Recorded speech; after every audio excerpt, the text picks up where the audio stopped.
What's up, YouTube? Back at you with another video, another quick take. I got my guy, Percy and Drew. What's up, fellas? Hey, how's it going? You already know the most charismatic man, the Prince of Fresh Air, back again. Always appreciate it, bro. Yes, sir. So we've got a situation that I felt would have made for an interesting discussion.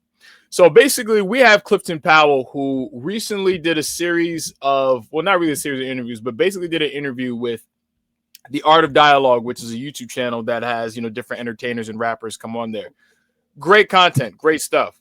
But one thing in particular that Clifton Powell talked about that stood out to me was the fact that he said that Black people think that movies are real and that he's received a lot of backlash for the roles that he's played in the past, and specifically roles like Civil Brand and Women Thou Art Loosed. And in both movies, in Civil Brand, he played a jail warden that was sexually abusing the women inmates. And I've never seen Women Thou Art Loosed, but apparently he played a pastor that was molesting a little girl. And the reason why this topic stood out to me is because I had a conversation with someone in the comments on Facebook about that. And one thing that he said that I wanted to really reference was he said to me, so I said, I would never play a role like he played in Civil Brand or Women Thou Art Loosed, especially Civil Brand, because perception is reality for a lot of people. So once they see you in a certain light, that's how they'll always perceive you. That's what I said. Now, he said, here's the problem with that. People not being able to separate a person from a role is childish. And so far, it's only us, and he's talking about Black people, that do that nonsense. Ralph, I don't know this person's last name, but he said, basically, white people play, rough and rugged abuser type roles, and nobody cares. He said Ed Norton played a vicious neo-Nazi and nobody cares. And Clifton Powell said the same thing in the interview, where how Robert De Niro and Al Pacino are always killing people in their movies, but no one says anything about it. So I wanted to get your guys' thoughts on that, your response of whether you agree with me or you agree with that guy and Clifton Powell. And I'm going to start with you, Drew. Okay, hey guys. So here's my thoughts on it. I agree with Clifton Powell because my own mother won't look at Danny Glover the same because he was in The Color Purple, and she views Danny Glover as the disgusting man that he played in that movie. Like, she can't even watch Lethal Weapon and see him as a different person, or any other movie that he's done. It all goes back to he was that horrible, abusive man in The Color Purple. And I've seen that in a lot of people. People watch those Tyler Perry movies and see somebody playing a villain and they demonize them. And so I agree with Clifton Powell because he's like, I'm playing a part. The part I play, I'm supposed to be evil. I'm supposed to be this, but it's not who I am in reality, And I think sometimes what happens is, for some reason, specifically in the Black community, we see these people sometimes in public and people literally associate that part they played as reality. They cannot separate that this person is somebody else. Like, take Alfonso Ribeira, right? People think that he's really Carlton Banks. I've seen Black people really think that he's Carlton Banks. He's not really Carlton Banks. That's a part he played. Now, there might be some similarities to a point, possibly, but it's not him. And people think like, oh, well, you're that guy and wears a sweater and you're corny and you're stuff like that because of the part they played. I've heard Black people call out parts and say that's who they really are. Now, Billy D. Williams, he's a smooth dude. He's played smooth parts like his whole life. That's a part of who he is. He just plays smooth guys. He does it well. Okay. But Edward Norton's a pretty chill, basic actor. He's kind of difficult to work with on set, but he's pretty normal guy. He's not a neo-Nazi in any way. Of course, I've seen American History X. That's a brutal movie. Okay. And he's not that guy. It's like, you watch Seven. The killer in that is that who he really is? No. They're playing the Vincent D'Onofrio in The Cell or playing Kingpin. You know, that's not who he really is. He's actually a really nice, very humble, very quiet guy. He's not a violent man. He's not an angry man. But sometimes when people see these characters, and yes, it is in the Caucasian community, some of them do see those people and go, ooh, I don't like him because he played that part. Like, that's a part he played in the movie. You're not supposed to like him. You know, if you see Superman, you're supposed to like Superman. He's a good guy. You see Lex Luthor, he's a bad guy. You're supposed to kind of see like he's the villain. You're supposed to hate for him. You're not supposed to cheer for him. You're supposed to cheer for Superman. That's the whole part of playing a character. You know what I mean, guys? I'm just saying it like that. Percy, what do you think, man? Yeah, 100%, Drew. You hit it right on the head, and I'll say, there's two ways to look at him. Us being both actors, this is the typecast way, right? Where as actors, we know that you get put in a certain box after a certain amount of time of doing a certain type of role. That's why many, Will Smith, Denzel, Samuel Jackson, Don Cheadle, and the list goes on. Very few black actors have been able to sustain a career at that height without being typecast, and they deserve credit for navigating and steering their career. Now, unfortunately, not everybody has that opportunity to do that. So the lens we're looking at is from the outside perspective. I 100% agree with what Drew said. I think a lot of people go to movies wanting to be distracted. Movies are a distraction. You go to see, the shooting, the love, the explosions, the actions, the fight scenes, the shooting scenes, and people want to be entertained. But when they walk away from these TV shows and these movies, they forget that this is all acting. And so a lot of people, and especially with black people, because unfortunately a lot of black actors get typecasted into the drug kingpin, the gangbanger. You watch Law and Order, 9 times out of 10 there's a black man playing some gangbanger, shooting up the block.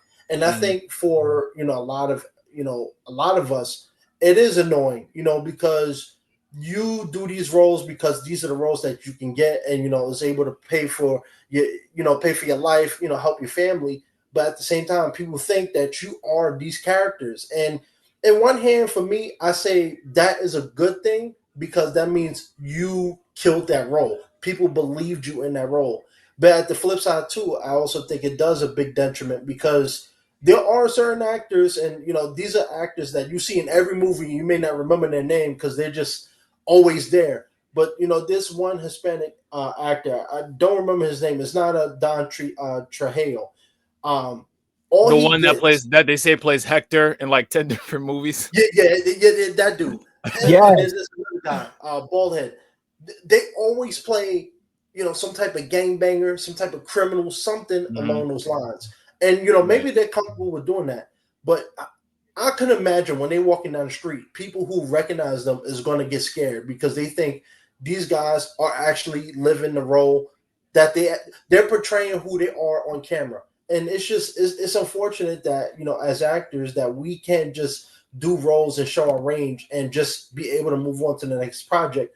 Unfortunately, everybody judge based off appearance. So if you look like an intimidating dude who women will cross the street when they see, you're going to get cast in those type of roles, and people are only going to want to see in those type of roles. Terry Crews is a prime example of a guy who's been able to take that negative connotation of a big muscle bound, bald-headed black man who might be scary, quote unquote, to other people, and he's been able to use that to his advantage and do comedy and be well liked by many people. But like I said, most people don't get that opportunity, and when they do get the opportunity, it's I throw him back to the gangbang road. That's the only thing he's believable in. Yeah. See, all right. So I'm gonna have to disagree with the both of you guys, and I disagree with about 90% of what you guys said, and I'll tell you the one thing that I do agree with. I do agree that it is unfortunate that people feel that way about actors, and I don't think that it's necessarily fair, because it's a job at the end of the day. It's like they were hired to do a job, and it's like, how can you penalize me for just doing what I need to do to put food on my table and money in my pocket? Like, and I get it. And that's one thing that I did say to that person on Facebook was, I said, I don't disagree with that aspect of it because I'm an actor myself. However, on the flip side of that, I believe that two things: perception is reality. Okay. And then the second thing is something that Denzel said, which is you're not the sum of the roles that you take. You're the sum of the roles that you don't take. Okay. Now, the reason why I say perception is reality is because we don't know these people personally. Okay. So if every time I see somebody in a film and they're doing something grimy, whether it is they're sexually assaulting somebody, they're murdering somebody, they're, just like a menace to society type shit, and not even necessarily in a hyperbolic way, but in a realistic way. If every time I see you're doing that, subconsciously, I'm going to associate you with those things. Because movies, film, cinema, this is art imitating life. All right. Films are meant to provoke or invoke emotion in the audiences. And as an actor, and Percy, you know what I'm talking about, is in order for you to play a role, you have to have some of that within you in order to make your performance authentic. It has to come from somewhere, right? Because I could never play a gay character because I don't have that in me to play that. That's not there. But let's say I could play, a dancer or an athlete or, something along those lines. Why? Because I inherently have that within me already. So you can't necessarily fault people for taking what you do on screen seriously. Like you said, Percy, like that means you did a good job, but you can't get mad at people for being affected by the performance that you gave, right? Because those are all the roles that he took in the 90s for the most part. Right? Because Civil Brand, like I said, he's playing a jail warden and you're literally raping all these chicks. That's a harsh ass movie to watch. Like I've seen that movie one time on BET. I've never watched that movie again because of how bad it was. And let me ask y'all, have you ever seen Civil Brand? No. No, I haven't. Okay. Yeah, right. But that's what I'm saying. You would have to see the movie to understand why, yeah, some people look at this dude some kind of way because that's like a role that I didn't even know why he took it. To be honest with you, because that's like even my all-time favorite crush, like out of most women that like I'm like in love with, is Lark Voorhees, and that's Lisa Turtle from Saved by the Bell. If I was her boyfriend or her husband, and she was like, "Hey, baby, this is a script that came across my table. Do you think I should take it?" I'd be like, "No, absolutely not. Do not take that type of role," because her character gets raped by Clifton Powell, and then she gets pregnant, and then she has a miscarriage, and you see her have the miscarriage in real time, blood coming out and everything, and she dies after that. This isn't hyperbole. You see, because I can see why people would hate a character like that versus a character like Lex Luthor or the Joker or Thanos. You know what I'm saying? Because people, you can look at those types of characters and know it's not real because it's rooted in fiction versus these themes in a movie like Women Thou Art Loose, Civil Brand. Those things are coming from real, actual things that happen every single day. And it triggers people. And I know I'm just speaking for black people. Yeah, black people, we take certain types of imagery to heart. So when you were saying that, your mother or your relative saw Danny Glover in The Color Purple and felt a way about him, why? Because that wasn't really a hyperbolic movie. This is a realistic movie. Y'all know what I'm talking about. You know what I mean? Like you have the movies that are fantastical, and it's like, oh yeah, it's a fucking movie, right? It's like almost like I'm trying to think of another example. That's like Spider-Man. We know Spider-Man is not real, even though we can relate to the realistic themes, the interpersonal relationships, but we know a movie like that is not real. So if Willem Dafoe walks down the street, I know he's not evil like Green Goblin because that's not real. But there are people just like Clifton Powell walking down the street every day. We might not know who these guys are, and I mean, before I get y'all rebuttal, I just want to say this. I'm one of those black people that, yeah, there are some actors I still hate to this day. Okay? Have either one of y'all seen Players Club before? Either one of y'all? Okay. I've seen pieces, yeah. Okay. The guy that who sexually assaults and beats up Monica Calhoun's character, she plays Ebony. So she was the stripper that was under Diamond's wing and she was hanging out with her all the time. When they had a bachelor party for Junior, freaking she's in the room trying to change. He walks in there and rapes her. Okay. And you don't see everything, but you hear everything. You hear that whole process. And I don't like Ice Cube for that, because I don't feel that it was necessary. Like, just that whole sequence was necessary. Like, I don't need to take an audience on that journey. I don't need to hear what that sounds like. And I feel like hearing it is almost as worse as seeing it, because now it forces your mind to create what's happening behind that locked door. I hate that actor to this day. To this day, I don't care. And mind you, I seen the movie when I was a little kid, because, in my opinion, why would you take a role like that? For no amount of money would I ever take a role like that. And I'm pretty sure he probably only got like $1,500 to do that role, because he had 2 lines in that movie. He had 2 lines in that movie. And then he was the one that killed Tyron Turner in Menace to Society. I don't like the guy. I didn't even know his name, but I know what he looked like. And I'm pretty sure he's not an actor now, and society don't like him. And I don't blame people for why, because again, the one time we saw you, this is what you were doing. And the reason why, like, you know, Denzel didn't get flack for Training Day, or he doesn't get flack for Flight, because I think he's doing drugs in that movie, is because he took respectable roles. So it's like, when he finally got that spotlight, we didn't see him smacking and abusing women and beating them up and assaulting them. We didn't see him in that way. And I had a conversation with one of my actor friends, and I said that. I said, yo, when people first see you, when you first cross over and become mainstream, how people see you is very important, because they're always going to see you like that. They are always going to see you like that. Perception is reality, because they don't know you in real life. That is a fact. And I'm going to end on this. I didn't like Lawrence Fishburne for a very long time. And guess what role I'm talking about? Do y'all know what I'm talking about? The Tina Turner movie? Yes, exactly. I did not like that man for a very long time. Fortunately for him, I saw movies like Boys in the Hood, Deep Cover, Bad Company, Higher Learning, The Matrix, and it balanced out.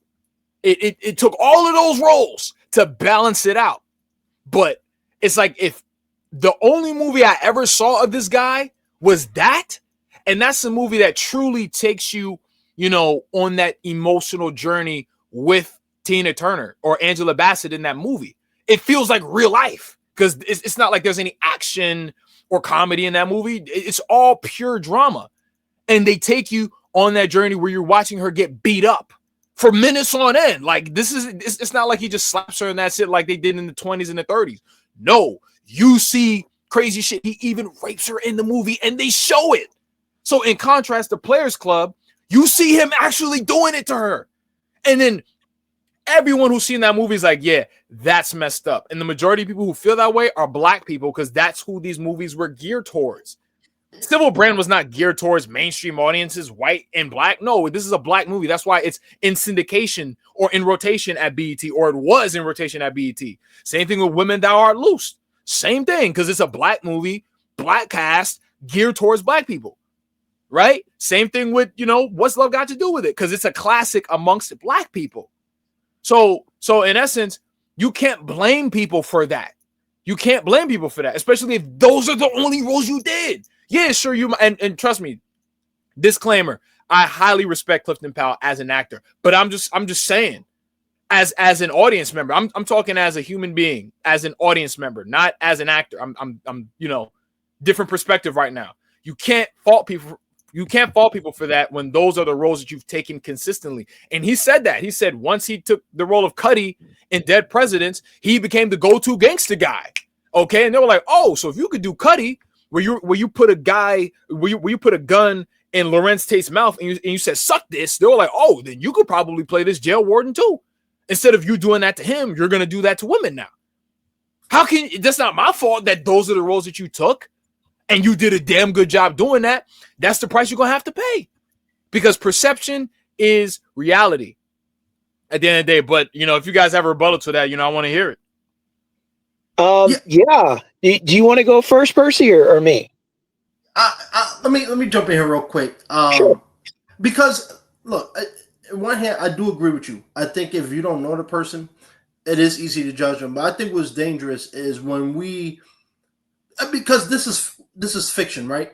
It's like WWE. It's a work of art. It's entertainment, and I think when you allow people to judge people based off what they see, that becomes dangerous. You think Stone Cold just walks around stone stuttering women, drinking beer, punching people in the face, and acting like a fool? No, because it's a show. And I think for actors, right?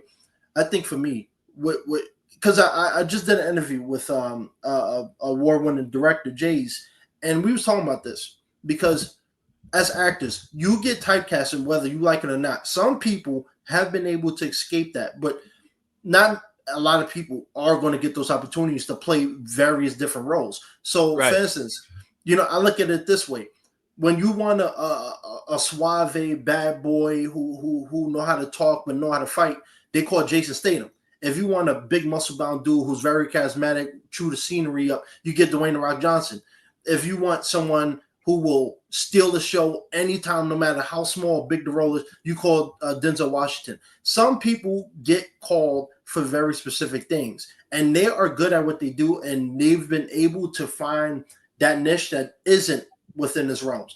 But most TV shows, we both know, when you're a starting up actor, or whether you're starting up or you're an established actor, if you're trying to get on TV and movies, you only get certain type of roles. You only get called in for certain type of roles. So for me, I think what I would disagree is I think some actors, they don't get the opportunity to get a Green Goblin role coming across their desk. They don't get the opportunity to audition for Spider-Man. You get casted, depending where you live, you only get called in for certain things, and especially depending on how you look. That's why most people get Clifton Powell, for instance, when you look at him, does he look like a model? Absolutely not. Does he look like somebody who could play Superman? Absolutely not. Does he look like someone who the boy next door who steals the girl? Absolutely not. He looks like those type of roles, and it's unfortunate, but he looks like those type of roles. So he's only going to get called in for specific type of roles that cater to that. Once in a while, he might get an opportunity to kind of, show his range and his tool belt, but that's what he gets called for. And Dwayne The Rock Johnson just talked about that, where Smashing Machine, he said he wanted to take this role because for the longest time, people said, oh, he's not a good actor. He just phones it in. He just plays himself. That's all he does. He's just The Rock in every movie. So he finally had the opportunity to do something that required help, that required research, that required actual character development. And I think, real quick before I let Drew speak, I'll tie this into me. For people who've seen me before, who may not have seen me, if you look at me, you don't see me as a gangbanger. Well, for the most part, you don't see me as a gangbanger. You don't see me as a criminal. You might see me in different ways, but I've been able to play those type of roles. Why? Because there's a part of me that I did grow up in the projects, and I've seen certain things that isn't exactly PG friendly. But I can take some of those experience and show them in characters. Am I homophobic? No, but the role I did in Stars in New York, where I played a homophobic, stranger, I enjoyed the role, not because I'm homophobic, but because it allowed me to stretch my acting muscle.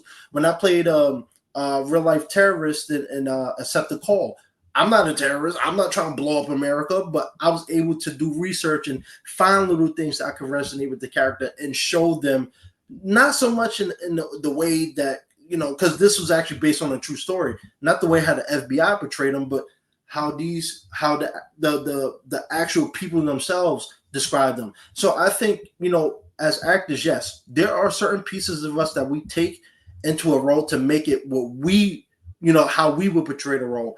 But not a lot of actors are going to have the opportunity to play different roles, because we all get judged by how we look. We all get judged by, everything that we present. So, if you look like a thug, unfortunately, you're only going to get called in like a thug unless you alter your look, change the way you look, and people see you a different way. But, most actors don't get the opportunity, because how many actors are going to cut their hair, gain weight, lose weight, shave their facial hair, and do all of these crazy modifications to get a role, So I'll let Drew go. Okay, guys, I'm gonna put it like this. Glenn Close did a role in a movie called, I think it was called Possession, or it was about a demon possession. And in that movie, are you guys familiar with that movie? No. Yes. Okay. So Glenn Close is one of the greatest actresses that ever walked the screen, right? That's what she's known for. She's right next to Meryl Streep. Am I right? Yes. So, okay. So Glenn Close played a Caucasian woman that grew up in the hood, and she acted with more of a ghetto kind of black kind of representation. All right. And I saw the interview with her, and they said, well, how did you do this? She said, I didn't grow up in hood. She's like, I didn't grow up. She's like, I studied and I became that because of the acting skills that I have.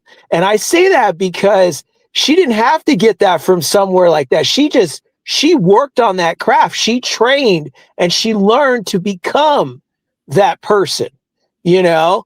And I wanted to use that as a good example. And here's the other thing.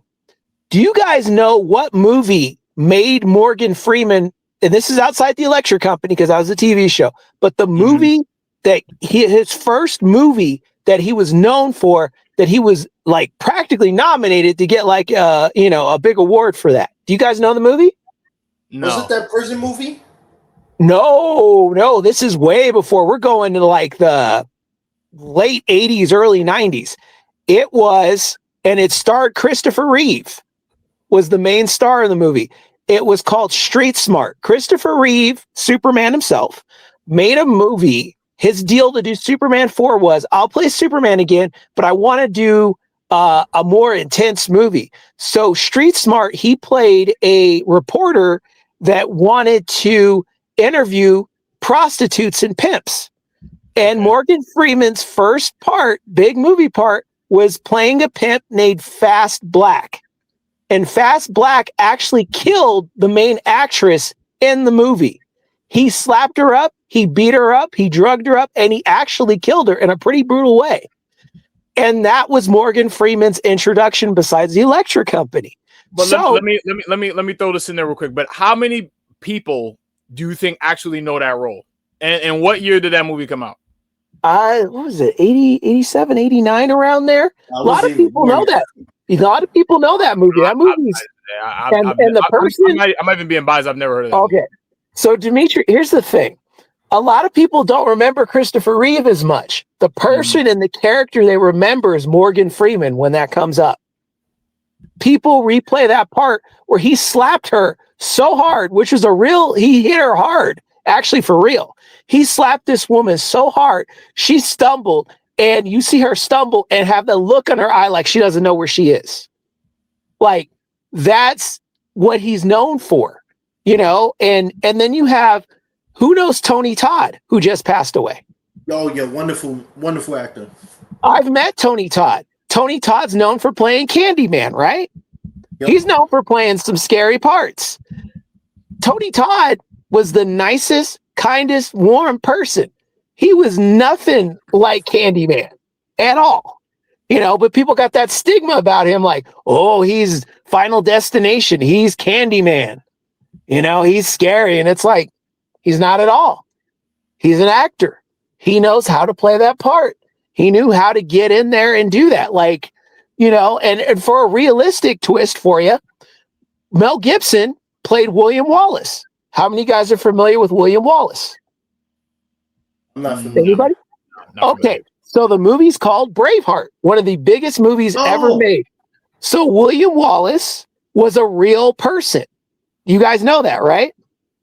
Yes. William Wallace, they have statues of him in Scotland. They have his sword in the museum. He is a Scotland patriot and hero. He was a tyrant because he kind of, you know, he slayed England. When England invaded Scotland, raped the women, raped the women, took over the land, tried to run that whole country and kick all the Scots out of their own country. William Wallace was a real guy that went around and said no. And he killed every English soldier, general, anything he could get his hands on. He made a belt out of the first general he killed. He skinned him and made him into a belt. And that belt is in that museum where the sword is, by the way. You can see it in Scotland.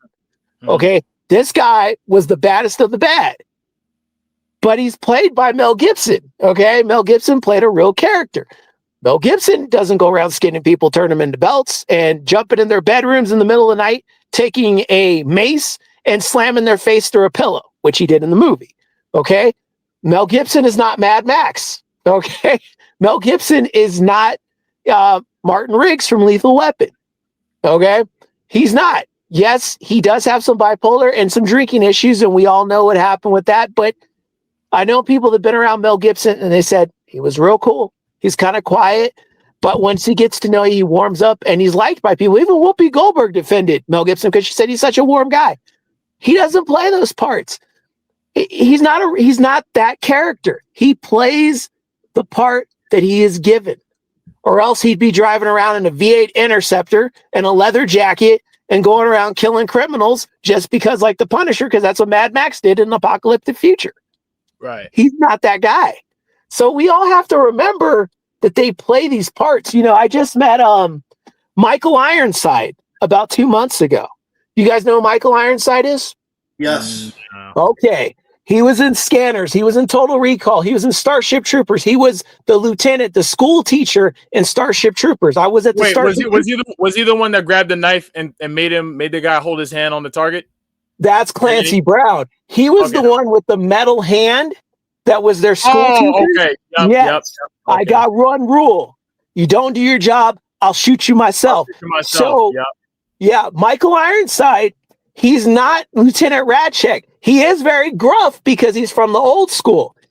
He actually called my son a smart A because my son got smart with him because he's like, I don't think you know about voice acting. He's like, listen here, you smart A. He's tough, but he said, listen, kid, you got to understand how to respect people.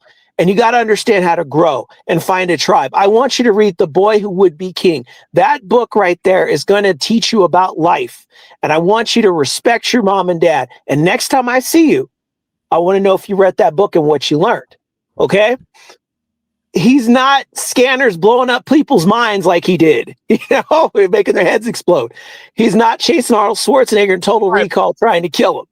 So, Drew, I understand the point that you're trying to make, but at the same time, if let's say one of those actors that you mentioned, all they did, or let's say the majority of roles that they did, they portrayed, rapists. Mm-hmm. Would you blame the average layman for thinking, yeah, I don't know about him because every time I see him, he's always raping somebody in a movie? Could you really blame them? I would. Huh? Okay. Wait, Percy, what'd you say? I would blame him for. Do you want me to rebuttal that real quick? Well, yeah, because like I'm saying, I'm like, if you always do those types of roles, if the average person who watches your movies sees you in person, you're like, yo, like last time I saw this guy, the last 10 movies, he's just always been beating up girls and like just being very, can you blame them? I do blame him. And the reason why is because maybe I'm looking at it in the wrong lens, but I think as actors, even before I was acting, when I watch stuff, I was entertained. And for me, I know the difference. Unless you a little kid who don't know the difference, okay, I can understand that. If you're a grown adult who don't know the difference between acting and real life, there's a problem. And those are the people I'm talking about, not the little kids, because little kids, your imagination is not there yet. But if you're an adult who think that Clifton Powell, because he plays pimps in a couple different movies, he may be like that in real life, then that shows me that. Okay, but then so then just the same, right? Why would you then how do you feel about someone who cries at a movie and is moved to tears? What do you mean? I mean, it's because if we know it's not real, then could you blame somebody for being moved to tears by a scene in a movie? No. Emotionally stirred to the point of tears. Why not? But I think it's different though. I think it's not different. because the thing is, I've been emotionally affected by the imagery in either one way or the other. Either in one way, I might be moved to tears because of how powerful that scene is, or the scene was powerful and I just choose to not like that actor anymore because I was moved that much to the point where, I have a disdain for this particular person. What's the difference? Because here's the thing. I think there's a difference between disliking a person because of their performance and disliking them as a person because of their. So for me, it's like, for instance, if first people's first movie of watching Samuel Jackson was that slave dude in the Django Unchained, they may walk away thinking Samuel Jackson is a weirdo. He really about that? He really don't like black people like that? So for me, like, yes, movies, because for me, here's the thing. A lot of these movies, TV shows, they're designed to entertain and distract you from real life. And yeah, unfortunately, a lot of times they have to deal with real life consequences. So Law and Order SVU is a prime example. For someone who might have been sexually assaulted in real life, watching some of these cases, it might suck. Example, Pablo Schreiber, I'm probably saying his last name wrong. If you don't know who that is, that's Liev Schreiber, who plays Sabretooth in X-Men. That's his brother. He played William Lewis in 2 seasons of Law and Order, one of the most vicious villains of all time in that show, in my opinion. He talked about that openly, like, when people watch those episodes he was in, they despise him because of how nasty and vicious he was. But he's one of the most nicest people in the world if you ever get to meet him. And actually, years after, when I was doing background, around the time we was doing background, I met him on the HBO show. Very nice guy, very polite. And for me, I look at it this way. There's a lot of actors who play very nice roles who are the most nastiest people to their fans and to people in public.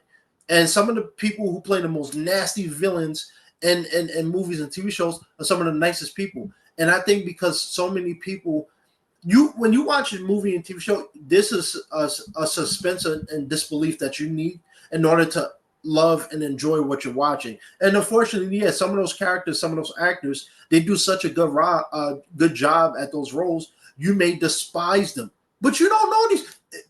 To flip it back on you, if you don't know this person, how can you judge them based off a fake show? Because we're talking about all of these violent scenes, R scenes, sexually assaulting scenes.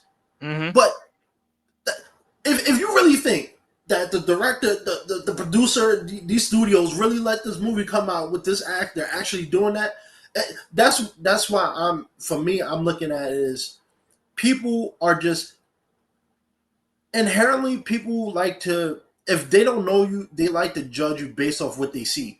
And you don't even have to be an actor to do that. Right, but here's the thing. But then shouldn't it be incumbent on you to project positivity and like a respectable imagery in the art of fucking cinema? If that's the case? Yes and no. Because you know why? Because the reason why I say that is because Clifton Powell feels the same goddamn way. Because in the same interview, he said, well, had I read the script for Women Thou Art Loose, I would have never taken that role.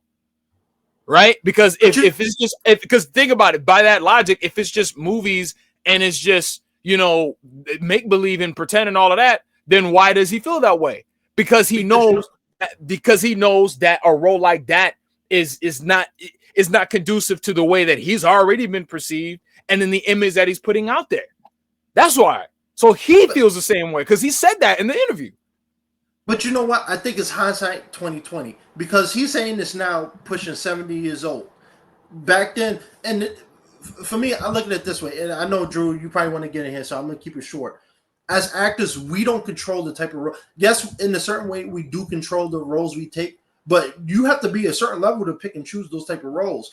Denzel can get a script and turn it down and move on to the next project. Most actors aren't getting called by studios and casting directors and directors directly. Hey, we want you for this role. You want to take the script and read it. Most actors aren't getting those opportunities, and I'm looking at it this way too. Like we both audition for network shows, movies, so we see a little bit of the process. Most actors, when they get to this point, you don't have a choice. If certain casting directors only want to call you for that bad boy, what do you want to do? No, I'm not doing that. You think a manager's going to want to keep? Yeah, but okay, but at the same time, so if I take those roles, then I have to take what comes with that. That's what I'm saying. So it's like if you let's say if you're a police officer, then you're signing up for the fact that at some point I may get injured on the job. My safety might be compromised. You join the Army, your safety may be compromised. You become a pilot. There are certain risks and consequences that can potentially come with that line of work. So if I'm an actor and I'm taking a role of a rapist or a serial killer or something like that, and in a realistic way, right? Then I have to accept the fact that there are going to be some people out there that are going to take that to heart. Facts. Because that's Okay, what I get what you're saying. I get what you're saying. that's what movies supposed to do. Right? Because again, most people, like I said, just the same way someone can be moved to tears by something is the same way somebody can feel, like just bothered by like a beating scene and say, one, not only do I never want to watch this movie again, but I never want to see the person that did that. And again, there's a difference between Michael Ealy and Clifton Powell. Why? Because Michael Ealy played the role of an abuser in was it For Color Girls or something like that? Yeah, I think so, right? I don't know one of those Color movies. Girls, I think it was For Color Girls. Yeah, but that's not the only role he's taken. You know him for other things too, like Barbershop and other stuff like that. Like Leonardo DiCaprio, let's use a white person for example. He played Calvin Candy in Django, right? But prior to that, he's done so many other roles, so it's hard for me to only view him in this light when I've seen him 50 other times in other types of roles. Versus Clifton Powell in the 90s, I only seen him in these gritty, grimy roles. So you got to just accept it. Am I saying it's right? No, because again, like I said in the beginning, it is a job. But at the same time, I'm not knocking people for saying, I feel like you're like that. Why? Because again, actors.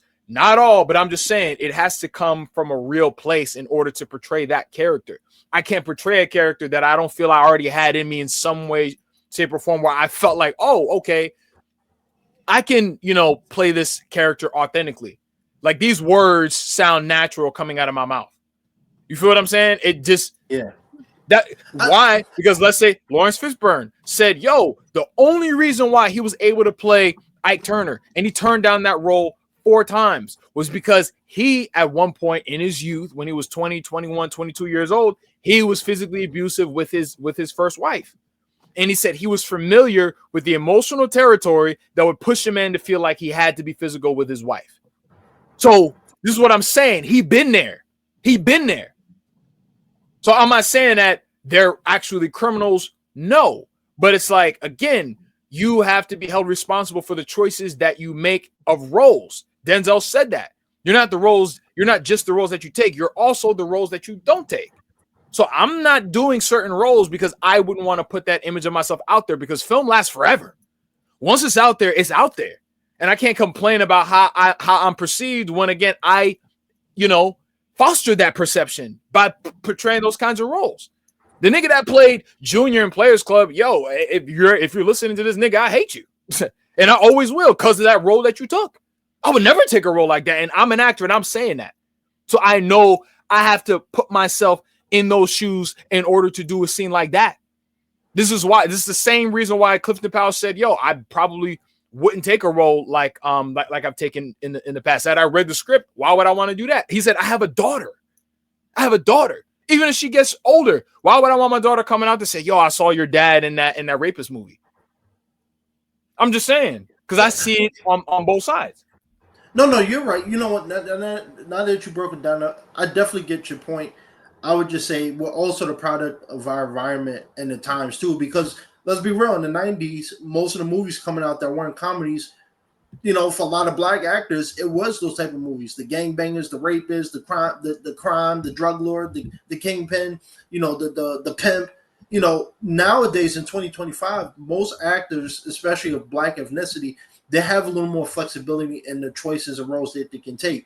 But for the longest time, that was most of the roles that we were getting were the crime roles. And like I said, certain people have success. Like I said, Denzel, Will Smith, Lawrence Fishburne, Morgan Freeman, the list goes on, who've been able to weather that storm. But they also have a look to them that allows them to be flexible. So, me and you, we have a look that don't look like we're sitting on a corner all day shooting dice. No job, right? So we are able to go out. And I know some people might laugh at that, but seriously, I did a casting director workshop, and I remember hearing this early on from my one of my theater directors. He was like, look, right now you could play all types of roles, but when you get into the field, because my college professor, he was an actual working TV and film actor. He said you're going to get put in the box, so be ready. And he taught me that. And I remember doing a workshop about that. And they said, look, they pointed at different people in the room and they said, hey, look, I will cast you for this role. I will cast you for this role. And it's unfortunate that, back then he had to take I'm sure he wanted to do other things, but let's be real. He's not a handsome movie star looking dude. And I'm not being disrespectful when I say that, but when you look at leads, when you see guys who are able to do multiple roles, Denzel, Will Smith, The Rock, Wesley Snipes, Kevin Hart, they have a look to them and a charisma that a lot of people ain't gonna have. When you look at him, he don't look like that. He don't look like a movie star. He don't look like a handsome lead. He looks like a drug kingpin. And it's unfortunate, but he does. And I think now that he's older, and we see this all the time with a lot of actors who they've been in the industry for many years, and they get older, they reflect, and they're like, you know what? And it's not even just black men. This is other actors, women talking about doing new scenes when they were in the 20s and 30s. It hurt their career in a sense. But you're also the product of the environment you grew up in. So for them, if you wanted to get into the industry and make money and do that, you had to stay in a certain lane. And it's unfortunate, but like you said, I don't think you're wrong. I think you're making a very good point. But I think a lot of people don't have the option to kind of do the Will Smith or I should say have the Will Smith Denzel type of career.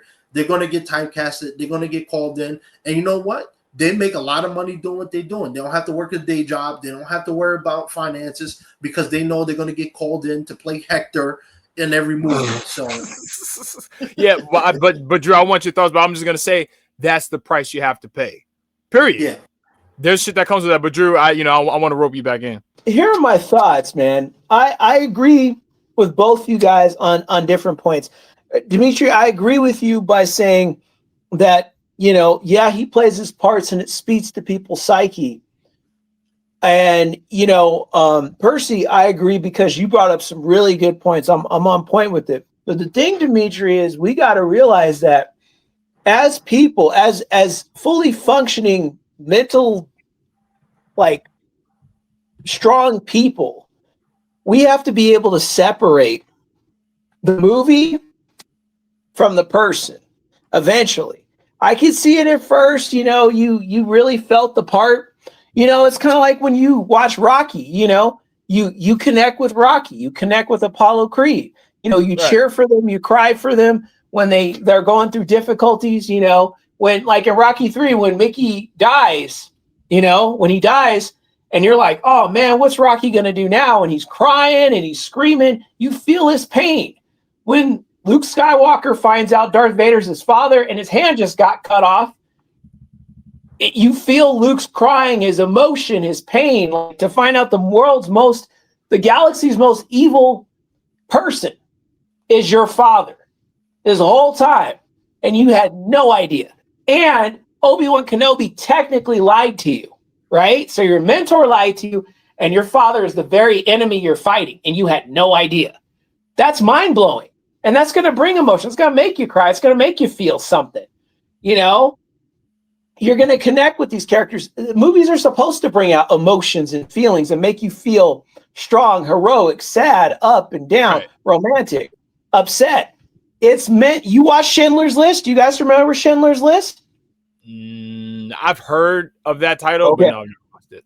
Schindler's List was Steven Spielberg's movie starring Liam Neeson. He played Schindler. It's about the Holocaust and how Schindler helped smuggle the people out of Auschwitz and different internment camps and tried to help. So, and you guys know that's a real story, of course, right? Right. Yeah. World War II was all about that. Can you, Dimitri, just think about that. Can you imagine the emotions knowing this is a real, true story? Yeah. Going through the Holocaust. Absolutely. Correct. Okay. Because they used human soap, right? I know a lot of crazy atrocities. It was a genocide of a certain particular group of people. Correct. We're talking about they always were completely exterminated. They used soap. They gassed them in showers. They killed children. They used their bones for furniture. I mean, it was awful. So yeah, but again, it's based on a true event that happened, but we know it's going to bring emotions out of, but we know it's still a film. And the people that played the Nazis, that's what I'm getting to. Okay. They're not Nazis. They're not they're not really Nazis in real life. They don't carry, a supremacist agenda. None of those people do. They were actors playing a part. It's like when you watch Raiders of the Lost Ark, you guys are familiar with that, right? Yeah. No, I'm not. Okay. The first Indiana Jones movie ever made. Okay. Okay, so it's called Raiders of the Lost Ark, and then after that's Indiana Jones, The Temple of Doom, Indiana Jones, Last Crusade. Okay, so the first movie, have you ever seen it? I have not. Okay, so it's all about the Ark of the Covenant. Okay, and are you guys familiar with the Ark of the Covenant? Not much. Okay, so the Ark of the Covenant was in the Old Testament of the Bible, it was a relic that basically priests communicated to God. And inside of it were supposed to be the 10 Commandments, different other biblical items of that time.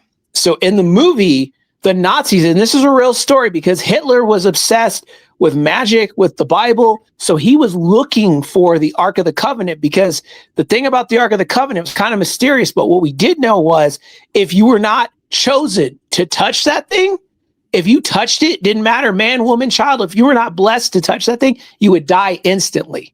Okay? You were not supposed to mess with this thing. It was the most sacred relic. So the Nazis in the movie are looking for this relic, and they're pretty close to finding it, apparently. So Indiana Jones, being the world's best archaeologist, the U.S. government hires him to try to stop the Nazis from taking it and using it and messing with it. So it's a race between the two. But you have these evil Nazi characters that are really messed up. And you have Indiana Jones. By the way, Harrison Ford is part Jewish. So you have him fighting these Nazis and stopping them. But the Nazis are evil. But we know those actors are not really Nazis. They're not Third Reich thinking people. But let me push back on that a little bit. Now, how many of those actors that played those, characters, how many of them are actually persons of interest? Like, and I mean by that as like a notable actor of like a Clifton Powell, a Brad Pitt, a Tom Cruise. They don't have to be A-listers, necessarily, but actors who are worth note. Well, you got Paul Freeman, who was a very known actor, and he was hired by the Nazis, and he basically sold out his good human rights to join the Nazis to get money. In the movie. Mm-hmm. Yeah. In the movie. All right. Now let's use him as an example. Now, what would you think of him if he played 10 different roles as a Nazi? Well, I would just think he's good at playing the part of being a bad guy. That's about it. Okay, and that, obviously that's you with the mindset of you're able to separate the actor from the character. Cool. Yeah. Real quick, Dimitri. Go ahead. Paul Freeman also played Ivan Ooze in the Mighty Morphin Power Ranger movie. Oh wow! Shout outs to him. He's a legend. He's a legend for that. I'm glad you said that. Put a smile on my face. Okay. But it's just like, but for again, like a layman. And what I mean by layman, I mean like just the average film goers. They might not have the maturity to separate the character from the actor. Would you blame them for saying, wow, like, why is he always playing Nazis all the time? Like, can he do anything else? Like, he's just always playing Nazis. Wow, maybe, like, does he have certain beliefs? Like, he's always doing that kind of role. Would you knock them for that? Or is it too far-fetched for them, for again, a layman to feel that way? Because this is how I always see them. That's too far-fetched, man. It's kind of... people that think on that wavelength, like really believe that, it gets into John Lennon territory. You guys know what I mean? No, yeah. But John. Okay, so John, John. Everybody knows who John Lennon is, right? I mean, he's the musician, right? The Beatle. He was one of the Beatles. Okay, he was assassinated. Okay, so that's how he died. So what happened was there was a fan that was so obsessed with John Lennon and the Beatles that one day, and he was not mentally all there, he thought that he was John Lennon.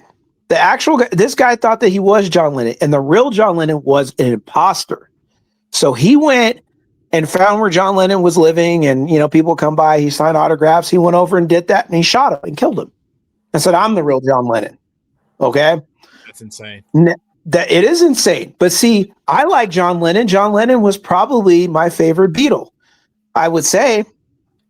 But I'm not going to think that I'm going to snap into it and become John Lennon and then go kill somebody. It's kind of on the verge of that, because some of these people are not mentally all there, and the mindset of somebody like that is somebody that it cannot separate and cannot be all there. It's kind of like a kid that really thinks Mark Hamill's Luke Skywalker and he flies an X-Wing. Mm-hmm. You have to be able to, you get older and you go, I love Star Wars. I named my son after Luke Skywalker, everybody. But I know as I got older that X-Wings aren't real. They're movie effect. They're very cool. The story's great, but it's not real, but it's a great story that has a lot of great virtue to it. And I can separate Mark Hamill from Luke Skywalker. And I have met Mark Hamill. I can separate Luke Skywalker from Mark Hamill. I know Casper Van Dien is not Johnny Rico from Starship Troopers. I've met him too. I know these people are not those characters. Their characters are great, important. They mean something, but I don't think Ernie Hudson really busts ghosts. And I've met him. Winston Zeddemore playing the Ghostbusters, two separate things. But I think that just lends itself to the difference between you and what I would consider to be a layman. And I keep using that word because they're just not like you get what I'm saying. And again, I have the reason I'm so adamant about that is because why do we have the Academy Awards? Why do we have the Oscars? Because those actors that are not only nominated but win the award, they win the award because their performances were so real. Because an actor's job is to convince you that this space is real, and I'm taking you on this journey, whether it's on stage or on screen, for an hour and a half to 2 hours. That's my job. So if I actually really convince a layman that this was real, then mission accomplished. And I can't fault them for that, because even though I know that the Ike and Tina movie is just a movie, right? But that's not a movie that I watch in my spare time. It's hard to watch. And even for them, Lawrence Fishburne says in that scene where he sexually assaults her, he says he told the director that, I'm only going to do this 4 takes of this because I don't want to keep going, treading this emotional territory and staying in it for too long. Why? Because we're watching people. It's not even necessarily simulating emotion, but they kind of are really going there. And we've seen performances where, damn, it's like you might as well really like be that character because of how far you're going mentally and emotionally to convince the audience that this is real.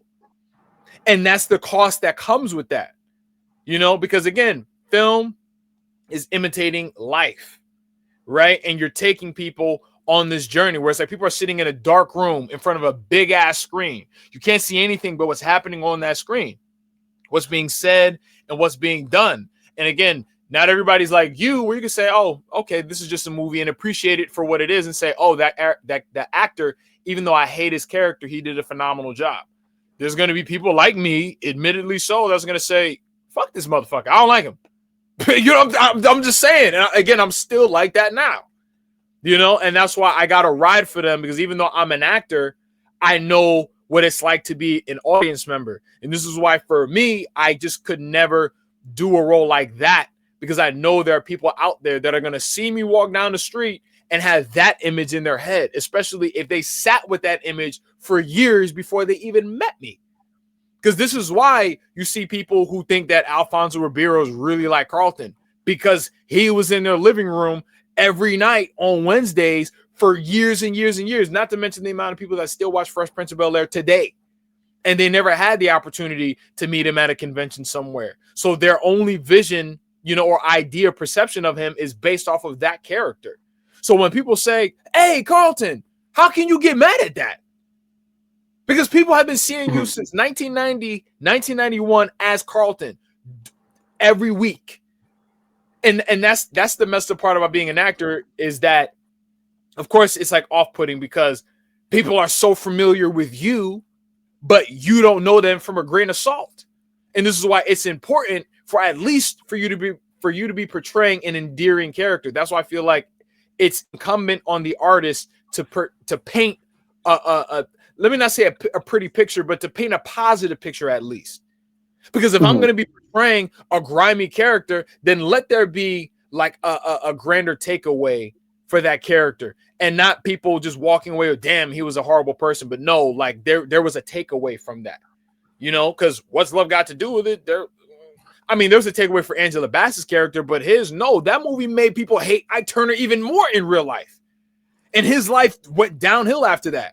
And he can't get mad because, dude, you really did all of that stuff. Same thing with dude from Players Club. What was the takeaway from his role? It's like, how could you even put that on your reel as an actor? Who wants to see that? I don't want to see that. You feel what I'm saying? Or the actor that played the crack addict in Holiday Heart, or the crack dealer in Holiday Heart. Same thing.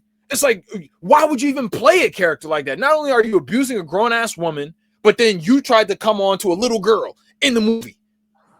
No amount of money would allow me to want to pin or role or image like that to myself forever. Because that's how powerful art is. That's the thing. Because people take actors more seriously than we do politicians. That's a fact. This is why they're more highly revered than politicians.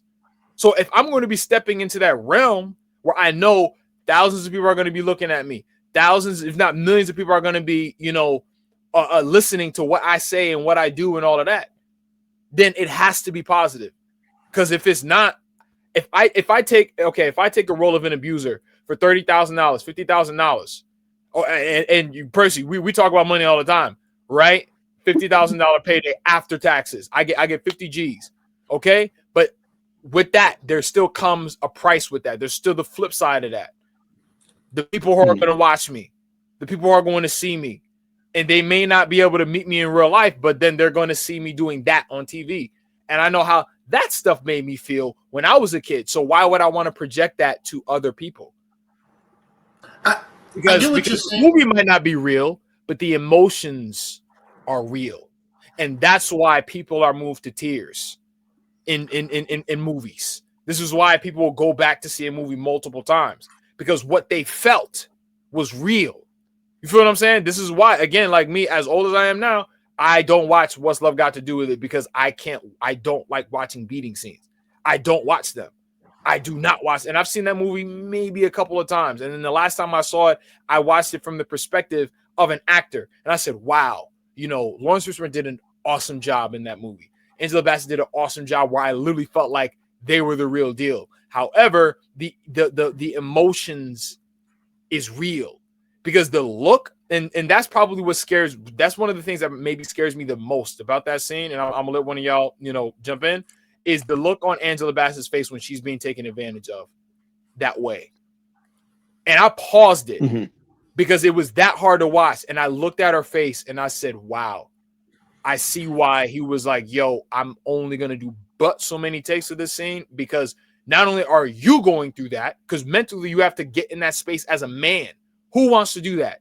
Needless to say about taking a woman through that emotional territory. And even if she has to quote unquote fake it, you can't fake it as an actor. It has to be real to you to convince audiences and critics that this is a real thing. How the hell did she win an Academy Award for that? Or an Oscar, whatever it is that she won. Because I know he was nominated and I think she won. Yeah. I totally. Oh, go ahead, Percy. Go ahead, Percy. All right. I agree with you. I do think that, unfortunately, the roles that we play do have a positive and negative connotation, right? And that's just the upside and downside of the industry. You play, well versed like Christopher Reeve. Everybody knows him as Superman.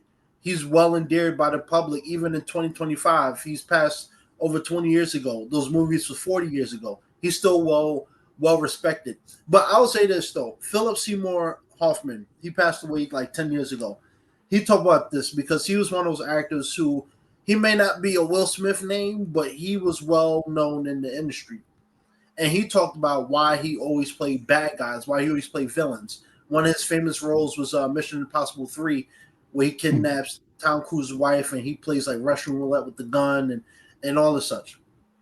And he talked about this. He said, look, you go to a casting call, like he's talking in acting terms. You go to a casting call, everybody's lined up to play Superman. Everybody wants to play Spider-Man. Everybody wants to play Batman. They want to play the heroes, the people that save the day. But the line for the villain is very small. And I understand your point. Like, why don't you do those positive roles? But think about it this, as actors, everybody wants to play Spider-Man. How many people want to play the nitty-gritty villain that is ugly, disgusting, he'll do anything he can do just to get his name and recognition, right? Now, granted, a lot of these villains, they've been on screen like Green Goblin. Shout out to William Dafoe from the original Spider-Man. He played that role so well that even to this day, everybody refers to him as that. But he did it in a way now where everybody wants to play Green Goblin because it's cool to play that type of bad guy. But what about the other ones? And I think that's why, as actors, it's hard because let's say me and you, Dimitri, let's say me and you, we don't want to do gay roles, right? We don't want to wear women's clothes, but Drew will. He'll take that role gladly because he's comfortable with that, right? So we lose those roles. But every director, that's fine. I'm totally fine with that because again, like that's where selling out comes in, and then you lose your integrity as an artist, as a human being, because you compromise yourself for a dollar amount. And I also I'm gonna let you continue, but with Drew, but it's like why was Jason David Frank so beloved in his lifetime? Because he always put out a positive image. He was a hero to me and you. He was a hero. How do you think we would feel if he turned around, like if when I was a kid and I went on Lifetime and then he portrayed a woman domestic abuser? That probably would have changed my perception of him, probably, but he never did that. He was a guy that on screen and off screen, he always portrayed a positive image. But Percy, go on. I didn't mean to interject, but I just had to say that though. You're right, but I'll say this though. People have said, and it's true, in order to have a great superhero, you have to have a great villain. Yes. So for me, not everybody can play those heroes, and that's the upside and downside in the industry. Not everybody's going to get the chance to play a Captain America or Iron Man, and so yeah, but those are superhero films, though. We're talking about the domestic abuser husband, the domestic abuser boyfriend. We're talking about the domestic abuser crack dealer. Though that's what I'm talking about because again, like no one looked at Heath Ledger funny for his role as the Joker. In fact, he was applauded for that because that's comic book. That's what I said. It's hyperbole. We're not. People are not going to be like, "Oh my gosh, you played the Joker." Like, no, people because that's entertainment. Okay, there's nothing entertaining about a beating scene and what's love got to do with it. That's why that's the distinction. I said that earlier. I said, we don't look at Jared Leto funny for his portrayal in Suicide Squad as a Joker because that we know that's not real. Okay, but we know, Ike Turner was a real person. We know that there are actual crack dealers that abuse, and victimize, women who are strung out on drugs into prostitution. We know that. That's different. But you're not wrong. Like using superhero characters stuff is different, but it goes back to the same point. Every story, no matter if it's superheroes or not, in order to have a great hero, you need a bad villain or a great villain. Meaning, you watch Law and Order, you watch Criminal Minds, you watch Supernatural, you watch any of these shows. What makes these shows successful? Yeah, you can have Olivia Benson, rising up in every show, but if you don't have that dirty homeless man picking up women off the street and murdering them, taking advantage of them. If you don't have the guy who's taking advantage of kids, she can't do her job. This is what makes these shows, these movies so great, is because you have the opposites, yin and yang. You can't have a great show if there's no tension, there's no plot. Yeah, That's there's why, no like, conflict. Yeah, right. With every story, conflict is necessary. Yeah, I'm not disputing that. Yeah, I'm not disputing that at all.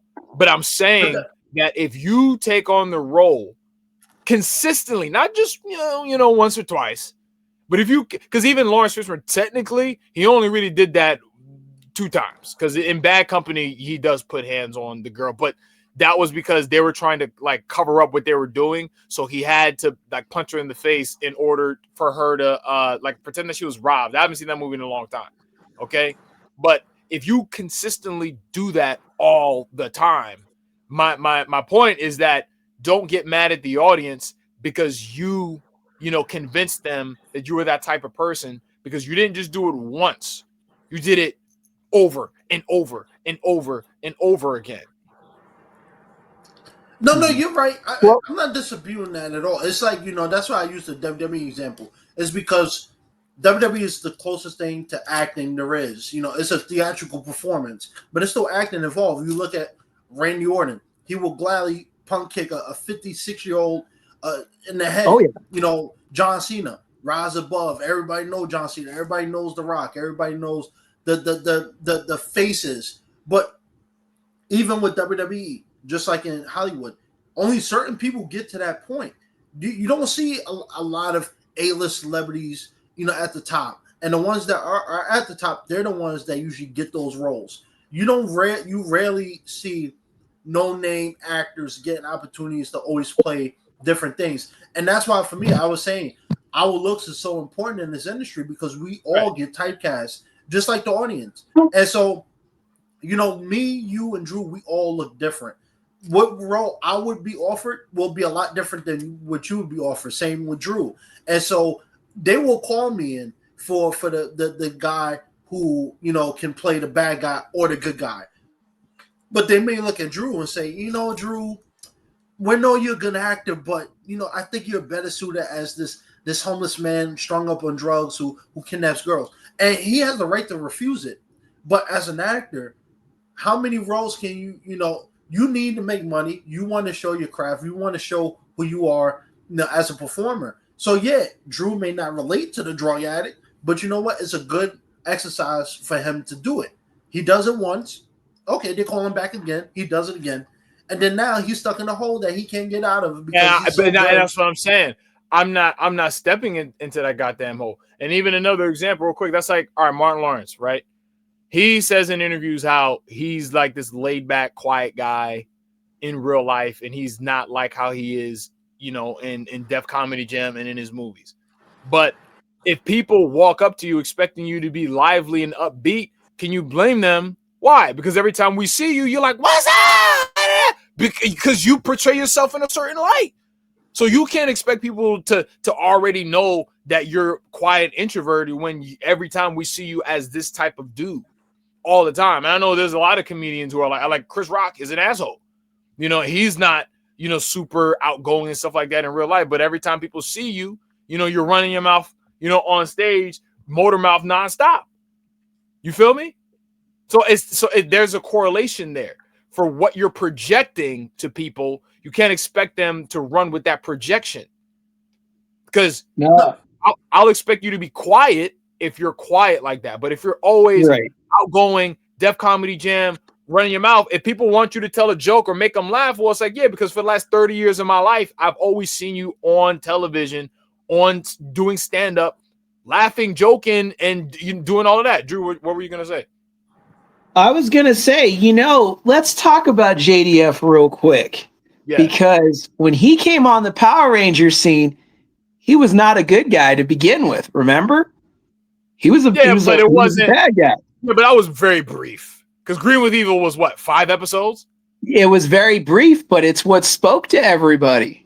Was that right there? That was the thing that sold him, because I was there when it happened. When the episode first aired originally, and see, when those 5 were there, the show did all right. But when he showed up and as the villain, like everybody went crazy.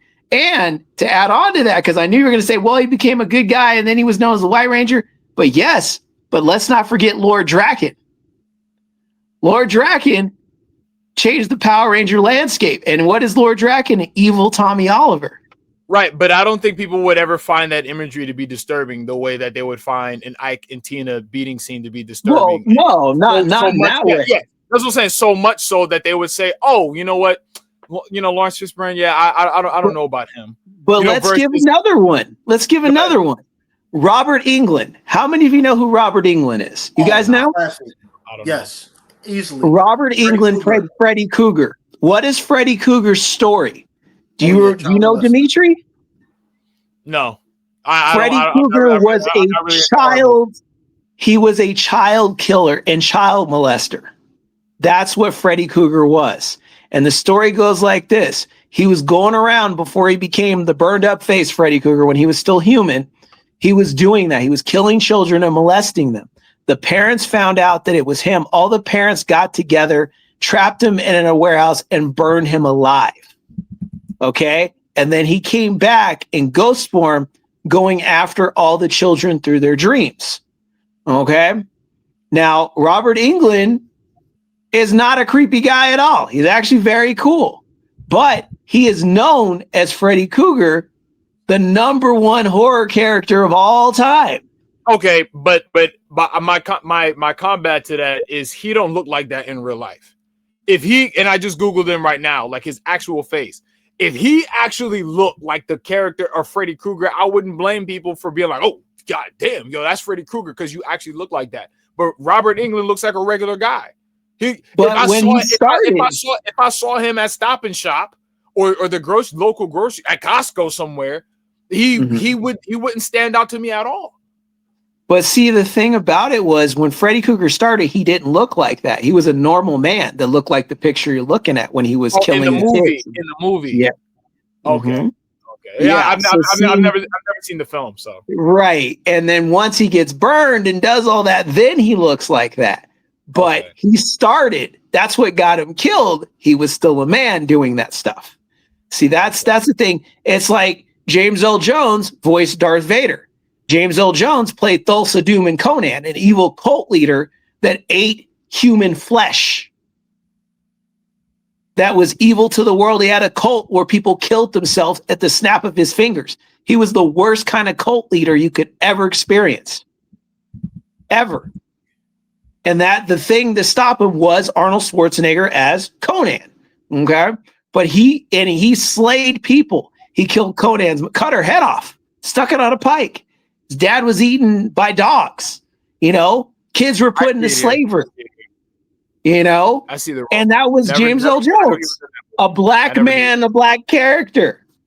He was evil. Yeah, Darth Vader, but again, evil. But again, I still believe well. So with Freddy Krueger, I agree with you for the most part, but I feel like as you become an adult, you'll know that I shouldn't be threatened by this guy because I'm an adult, but I wouldn't blame little kids for little kids. Yeah, they're gonna think that.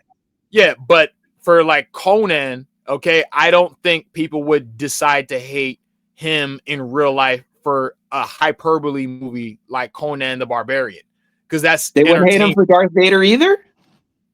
You don't see him in Darth Vader. You only hear his voice. And again, Star Wars clearly we know is not real. So if somebody were to say, "Oh my God, you voiced Darth Vader," I'm not gonna. No. But if you see somebody rape someone on screen and then you see the same guy, it's a little bit different, especially when they show everything. That's what I'm saying. So I get where you guys are going with that, like where you're trying to go with it. But again, it's not gonna stick or hold up in terms of what I'm saying of why I don't like certain actors, because again, I'm right here. And I'm saying I'm one of those people that doesn't like certain actors, and the reason why I don't like those actors is because they play very realistic roles that are rooted in reality more so than fiction. Because Players Club real quick is not like a fictitious story, because again, I'm pretty sure those things happen in strip clubs today. today, right now. But go ahead. Anthony Hopkins. Everybody familiar with Anthony Hopkins? Yep. I'm gonna Google him. Okay, he played Hannibal Lecter. Oh yeah, I know him. Silence of the Lambs. Okay, let's talk about him and let's talk about the other character, Buffalo Bill. Horrific characters. Hannibal Lecter's a cannibal. He eats people. He ate off a guy's face in the first movie, and they showed that crap, right? Buffalo Bill was skinning women and wearing them as clothes to put on his face to change his appearance to make him into a woman. Now, if I'm at Costco and I see Anthony Hopkins, I know it's going to be Anthony Hopkins, but I understand some people are like, oh, Hannibal Lecter, but it's a part he played. He played it really well. Even other actors were kind of scared of him because of his performance. Like, Jodie Foster talked about when he got into that Hannibal Lecter face, hello, Clarice. And he did the whole thing. She's like, I was terrified of him but that was the reaction I'm supposed to have because he brought that out. Exactly. He's that kind of performer. Exactly. Now, turn it off. Now imagine because I'm looking at it because he's an actor that goes all the way back to 1967. Now, let's say the bulk of his filmography was all cannibal movies.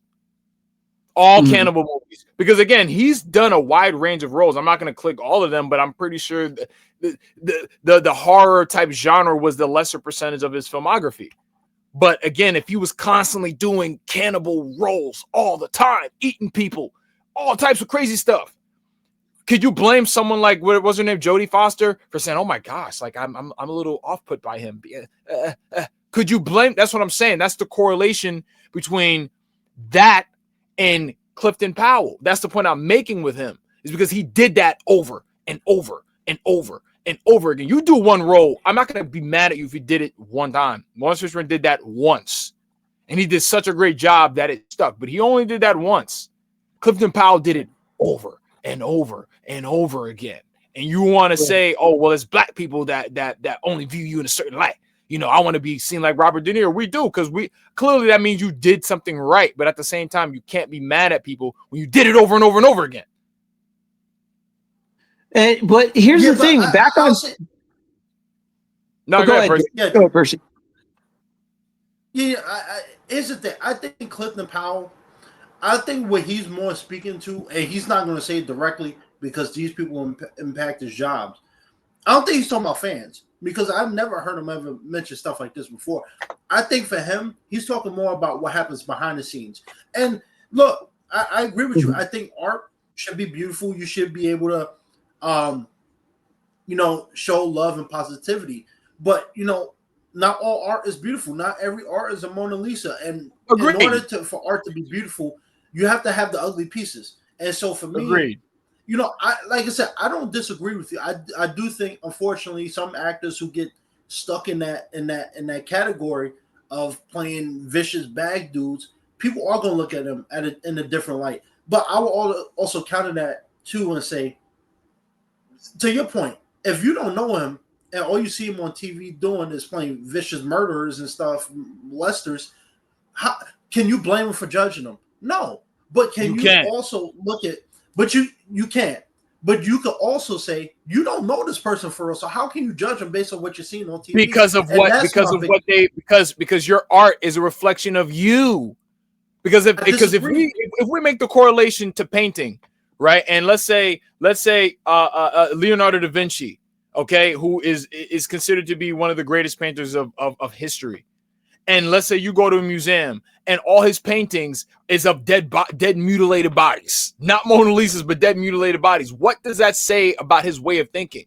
What does that say about what was going on through his mind? What does that reflect upon him as an artist? If these are the pieces of art that you left behind and you did it on multiple occasions, I'm not saying that everything is sunshine and roses, right? But if all you're ever doing is showing the ugly sides of life all the time through your artistry and your, the characters that you play, people are going to say, oh, this is a reflection of you.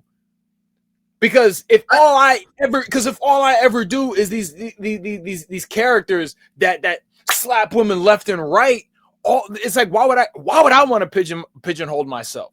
because it's not on the producers that are casting me. It's on me because I had to say yes in order to portray that character. Period. But you know what? Because like, all right, like I'm gonna let you finish. I'm gonna just say this. Like my YouTube channel is a reflection of me. If people go on my YouTube channel and they see that all I do is diss people, or all I do is just put out negativity, or it's a reflection of me. If let's say if you got a YouTube channel and all this person talks about is basketball, okay, and they have 500 videos, nothing but NBA, college basketball, WNBA, all of that. Is a person wrong for assuming when they meet them in real life that they love basketball? That's all I see you doing on YouTube. So if when I see you and I say, oh, hey, about that basketball game, you're like, oh, I don't like basketball. Well, shit, how am I going to know? Because all you ever project is basketball. This is what I'm saying. Your art, what you put out into the world is a reflection of who you are. If you do, like to Drew's point, if you do Hannibal Lecter, okay, you might do another horror movie once or twice, but then I look at your filmography and you've done plenty of other things, then how could I only see you in this one light when I've seen you do 50 other things? This is why I never thought that Leonardo DiCaprio is really secretly a racist, because I've seen him in so many different things. He's a multi-dimensional actor. And yes, your Clifton Powell has done Dr. Martin Luther King, right? Okay, you're sure fine, but we don't know you for that. How many times have you done pastor roles? I don't know. And those are not the ones that are the classics. The classics I've seen you in, you were doing that. And you did that multiple times. This is what I'm saying. So you are the reflection of what you put out, because what I put out on my YouTube channel is what people are going to assume about me. This is why I'm very meticulous about what I put out, or very mindful of what I put out on my YouTube channel and what I say. So if I say something, I should be ready to stand by that. So if I portray a role, I'm going to tell you why I portrayed that role. I'm going to tell you why I portrayed that role and what I feel the message was to society. Clifton Powell can't do that, because what is there to say about D's, Lieutenant D's or Captain D's, whatever his name was in Civil Brand? What's the takeaway from that? He was just a guy that liked to rape chicks and kill them, when they get pregnant. That's your fault. It's your responsibility. There's certain things. It's like, okay, this is what Ray Liotta said to Tobey Maguire in The Detail.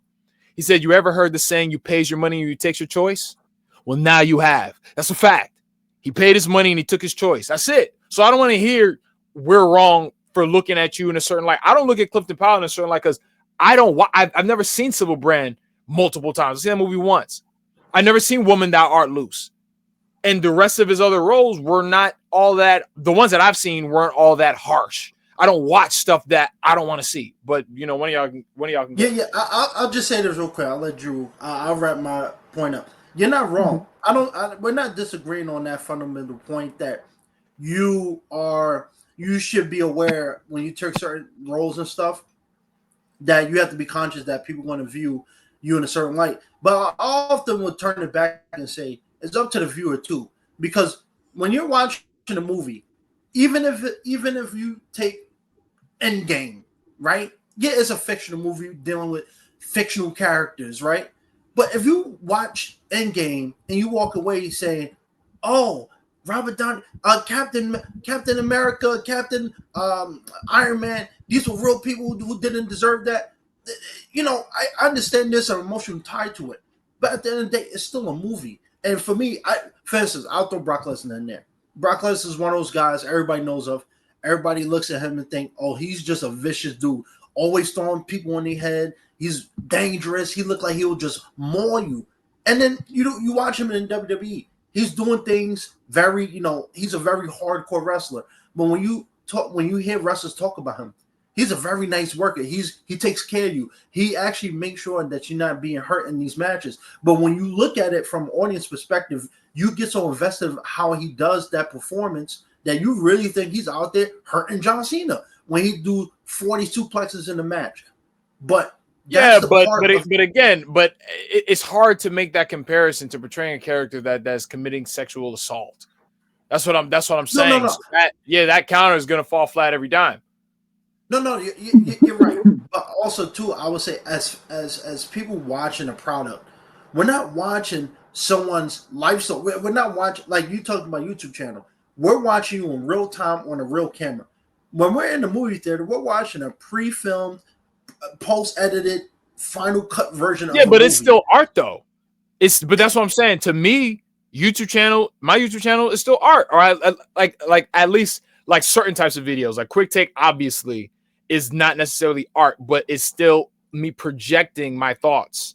It's me projecting my emotions. So therefore, my YouTube channel is a canvas that is a reflection of me. Yeah, I'll just say, to wrap it up for Drew, I'll just say, as people watching the product, yeah, being emotionally invested. Like for me, when I watch certain characters, Robin England, when I watch Jason Voorhees, Kane Hodder, people, some of these other actors, Pablo Shriver. When I watch them, I think, oh, I can't wait to see him again because they make me. When you really believe that someone is portraying this character, it makes you, at least for me, it makes me want to see him again because when these people get cast in certain roles, they're getting casted for a reason. So if you're doing a movie about World War II, racism, slavery, you want people who can portray these type of characters very well so people believe. Because if you have a slave owner laughing the whole movie, acting like a goofball, telling dad jokes, it doesn't hit. So when you cast someone like a Phillips Seymour Hoffman, he's going to bring that intensity, that nastiness that you want. Because at the end of the day, every movie, every TV show, every product, whether it's basketball, there's always going to be a villain and a hero. Even if it's a sports game, somebody's going to get booed, somebody's going to get cheered. And, when it comes to TV and film, like certain actors, Clifton Powell, like I said, I'm pretty sure it's more of the fact that he's older now and he sees how his choices now don't reflect and what those choices are. But that's anybody, because guaranteed the roles me and you, Drew, if we get casted in today, I'm pretty sure at 70 we may not agree with what we did because our choices don't align with where we were, at our age now. And so I think for him, I think it's more for the fact that he's older now. He sees kids growing up. He see the roles he's done, and he's like, maybe I shouldn't have taken those roles. But that's only because he grew up and he's seen that, oh, I see how this impacts certain people. And, I like I said, I don't disagree with you, but I also think it's acting. Not everybody's going to be the leading handsome man who can, steal a show in every movie. Somebody got to play those nasty roles. Somebody's got to do those All right, roles so let me ask that you. other people don't want. So would that person be you? Meaning, I have a project, and this project is the sequel to For Color Girls, and I want, and I have a character in mind for you, and you're the truck driver that is tired of his job, tired of his life. Your wife ain't smashing. She, you know what I'm saying? And then you pick up one of the main characters on the side of the road and you take advantage of her because you ain't got nothing to lose and you find her attractive and she wasn't accepting any of your advances, so you just decided to take it from her. Are you going to portray that role? I would. You But would? that's also, so for You me, said you would or would not? I would. But You're here's the bugging. thing. And they show everything. And they show No, everything in the scene. But hit this though. This certain, like every actor has boundaries. My boundary, I wouldn't want to go on that route because I know what. It's not so much the audience. It's more about what happens behind the scenes with cat. Like I know how that goes. When you start portraying those type of roles, they only want you for those roles. Me personally, I've played a terrorist. I've played a homophobe. I've auditioned for those roles before. So for me, I would do it because it's a side that people don't get to see. Everybody gets to see the nice, the personality filled Percy, but they don't get to see the other side of me that, like for instance, we all have jobs, right? When you go to work, you put on the customer service face. How you doing? Good morning, even though you don't even want to say it. I You rather actually be don't. in bed. I actually don't. So when That's what I'm saying. but that's what I'm saying. Because when they come in, if I don't want to be there though, I'm like, hey, how you doing? I'm good. Yourself? Oh, well, just counting the minutes till 5 o'clock until I get out of here. You know what I'm saying? I don't put on a face for nobody. I'm my authentic self as much as I possibly can. That's liberating for me. So I'm just saying, a role like that is not a mask I would want to put on. I mean, don't get me wrong. Is it a role I want to be known for? No, but as an actor, but let's say you're gonna get paid $50,000, which is life improving bread for you, right? It would be life improving bread for me.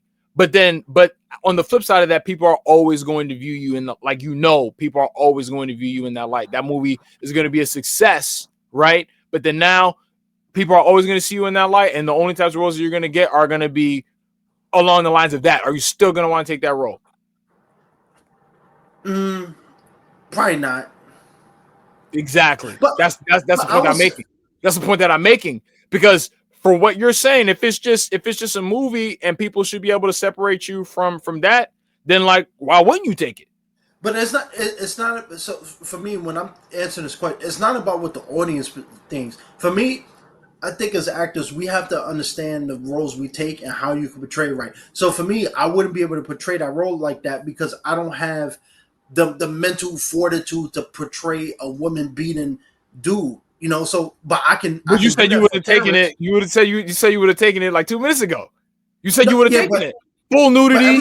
They see you in the act. Everything like that. No, I wouldn't do that.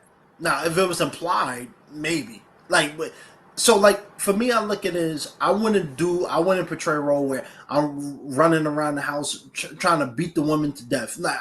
That's not me. But I will play one where you raise your voice, you may raise your hand a little bit, you scare them. Like, yeah, I ain't talking about that. I'm talking about the Clifton Powell stuff that he was doing back in the day. That's what I'm talking about. Yeah, that's what I'm talking about. Because I wouldn't suggest that movie to anybody, but like maybe you might have to go see Civil Brand. Maybe you might have to go see Woman Thou Art Loose. Maybe you might have to go watch Players Club, Lockdown, Holiday Heart, the African American horror films. And I don't mean horror in the Freddy Krueger sense. I mean the horror in terms of the real life sense. That things like that are happening all the time for you to understand why it's important for really talented actors to not waste their talent on roles like that. It takes nothing to portray a character like that, in my opinion. That's easy. Even Lawrence Fishburne fought for them to give Ike Turner different dimensions because they were like, yo, like you guys just have the script as him as just a monster. There's no nuance, no nothing. They were like, yo, you got to give me something else because it's not a challenge for me to just play a monster. You got to give me something that's going to show audiences why she put up with this man for 10, 15 years, almost 20 years. You have to give me that because otherwise I'm literally just playing a monster. And in Civil Brand, Women That Are Loose, he just played a monster. This is what I'm saying. And even for what they gave Lawrence Fishburne in that movie, he was still a goddamn monster. In my opinion, I don't even see any really real nuances in my opinion. I don't know where it was at. If they put it anywhere, I don't know where it was. Maybe in the beginning before he started doing all that BS that he was doing. Yeah, you're right. I said this before, but Drew, I'll let you go ahead after I say this last piece. I would say though, as actors, we don't get to control the narrative. You and your YouTube channel, you get to control what you put out, how you put it out, what you want to do with it. As actors, we don't have that control. The only control we have is whether we want to take the role, and that's it. And but I feel like that's true control. At the same time, because I can't force you to take the truck driver role.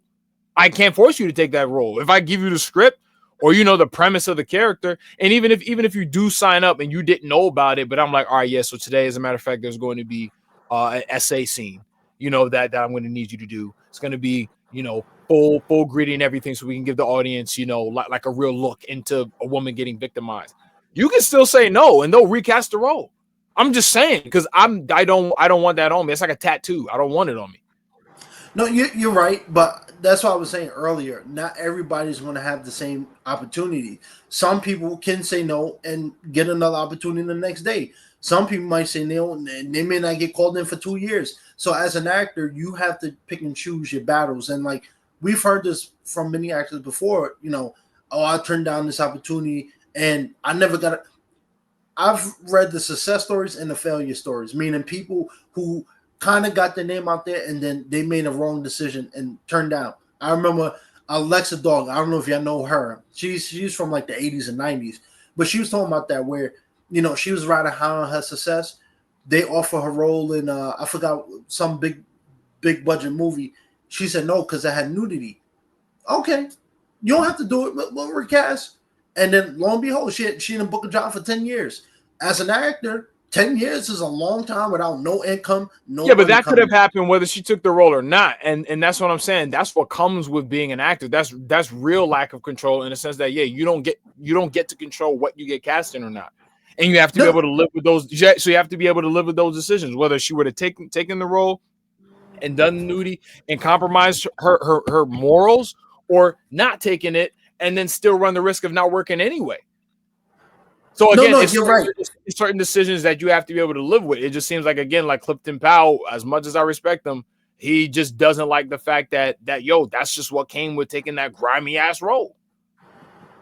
Yeah, and I think as actors, as any artist, you're going to reflect as you get. Like I said, the things we like at 10 years old, we don't like now, for the most part. Not everything, but a lot of things we don't like that we like 10 years when we were 10 years old.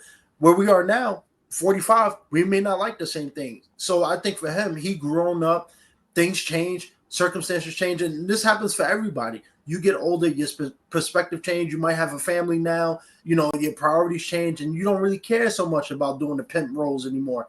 I think for him, it's self-reflection. Like, look, I maybe back then those roles were great, but I'm looking back at it now. It's like, and it aged well. Perfect example.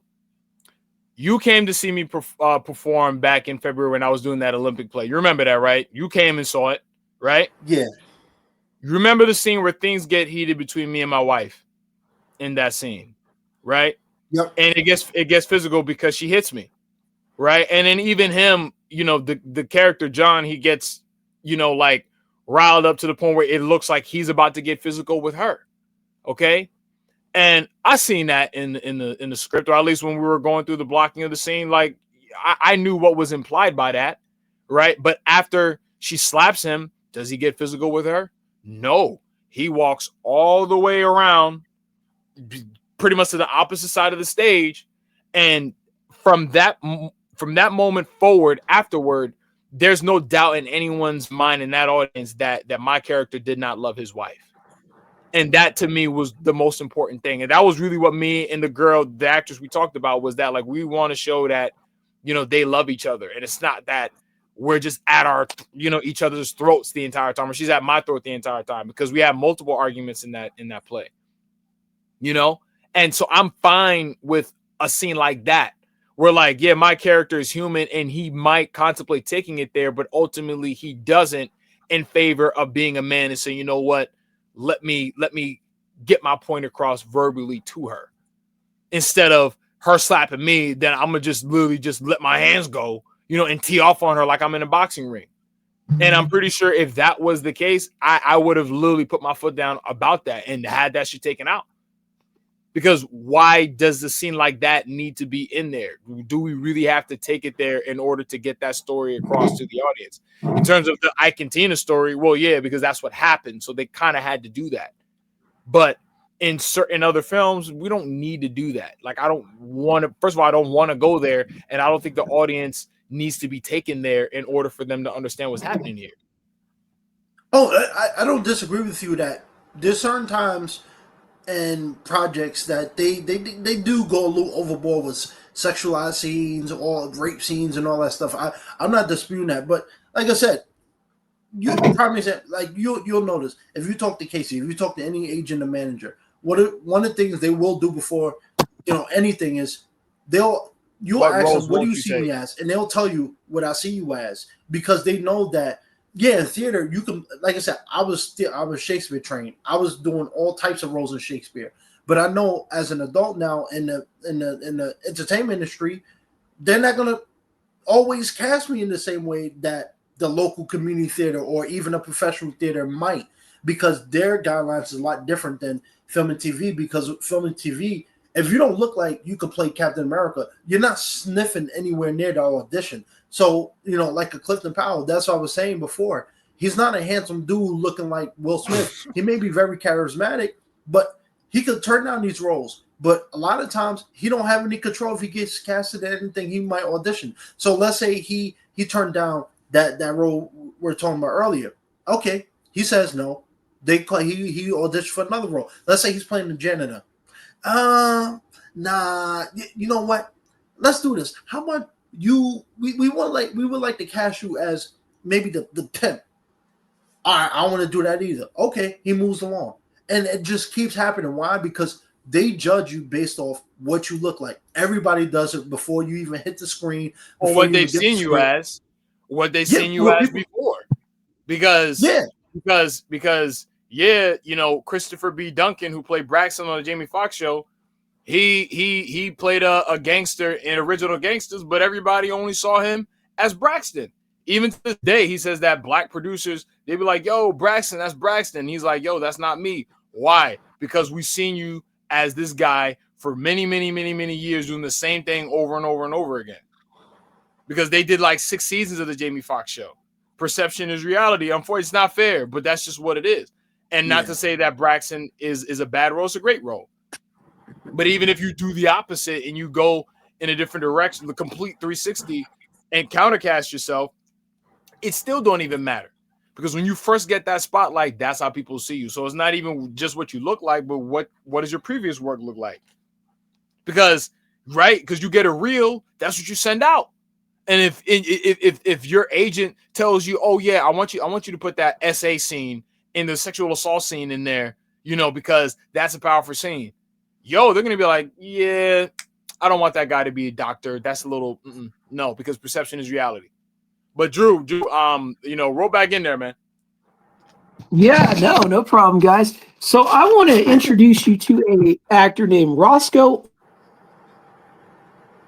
Orman. Now, for those of you, I don't think you guys might know who he is, but I knew him because he played Gordon on Sesame Street. Okay, he was usually hanging out with Elmo. Okay, and the point I'm making is he played Gordon. So he's known not just for playing wonderful Mr. Gordon on Sesame Street, but he played a pimp named Willie Dynamite.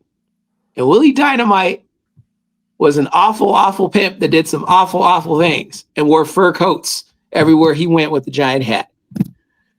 And the thing about it is this, he was able to be someone else, but also play a bad part, you know, a bad guy, essentially. Oh, he's the, I give you your release. Yes. That's Mr. Gordon on Sesame Street that hangs out with Elmo.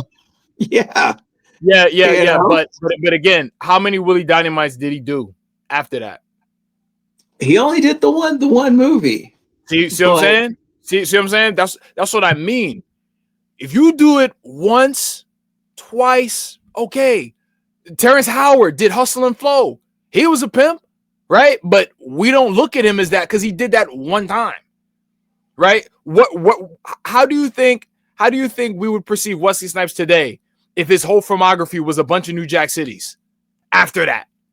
If Al Pacino just did a bunch of Scarfaces after that and he didn't do nothing else, he just did a bunch of Scarfaces. Yeah, that's what I'm saying. Like, that's like, your points are valid. Your points are absolutely valid. But again, like, it's about the repeat offenders. That's what I'm saying. If you do something one time, right, it's hard to pin you as that if you just did it one time. You're not a criminal if you did something one time, right? You're only. Well, I got somebody for you. Huh? Well, no, I'm just gonna finish it. But you become that when you do it over and over and over again. If you stole a bag of M&Ms from 7-Eleven when you were 7 years old, are you a criminal? No. But if you kept going back there over and over and over again, that makes you a thief. Okay? So therefore with him, yeah, you're the, you know, the sexual abuser, you know, actor. If you do that over and over and over and over again. I got you. Well, yeah. Let's check out Hans Rudolph Giger, known as H.R. Giger. And H.R. Giger, since you brought up Leonardo da Vinci, H.R. Giger is known for disturbing art. He's the guy that originally created what we know as the xenomorph. Yes, I'm looking at it He right created now. the Xenomorph. Okay, so he created what we have known as Alien. That alien came from his book. Dan O'Bannon and Ron Shusett hired him to come on set in 1979 for 78 actually, and the movie came out in 79. He hand painted, designed the suit, put the suit together, everything that had to do with that alien he made. And prior to that movie, he made the Necronomicon. And the Necronomicon books are really deserving art. They're genitalia with dark That's shadows disgusting. and I'm looking at it right now. craziness. I'm looking at Yes. the original engineer, and it's like a face hugger. Yeah, that's disgusting. Okay. But that guy was super cool. Very nice. But when Okay, it came to his art, but is it? Am I off by saying, bro? In order to paint those, you have to be thinking of dark shit in your mind in order to create those things. yeah, he had dark stuff in his mind. Yeah, that's what I'm saying. A lot of it came from his fiance that unfortunately made some dicey decisions. But Right. But the thing about it, but that proves what I said earlier, that you're a reflection. Your art is a reflection of you. So if I'm painting these types of things, that's a reflection of what's happening in my mind. He rest in peace, but he can't turn on and say, "Oh, how could you say that?" Well, look at your paintings, sir. Look at your paintings. Yeah, I'm not wrong for thinking that. Yeah, you probably have some dark thoughts because look at your art. Look at your body of work. but the thing about you're not a bad person, but the art that you put out, you know what I'm saying, is a reflection of you, and that's a fact. Giger was a cool guy, though. See, he could separate the two. He could turn that darkness off, and he could be a normal guy, very much like Marilyn Manson. Just like Clifton Powell, Manson came out.